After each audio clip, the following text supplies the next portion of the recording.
Every supplement company says their product works. Here's the problem. Most of them are citing studies that don't apply to you. I'm a software engineer. Before I trust any dependency in my stack, I check the documentation.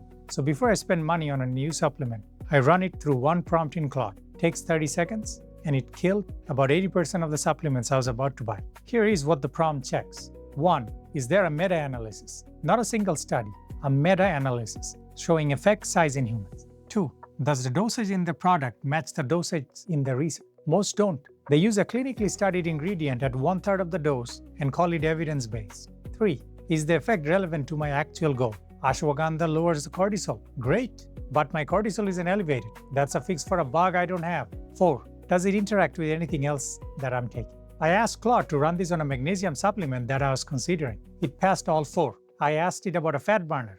Failed on points 1, 2, and 3. Saved me $45 a month. This isn't an anti-supplement video. Creatine, magnesium, vitamin D, fish oil, they all survive this filter. The point isn't to take nothing. It's to stop paying for ingredients that have no business being in your stack. Don't have dependencies you haven't audited. 4 questions, 30 seconds can save you hundreds a year.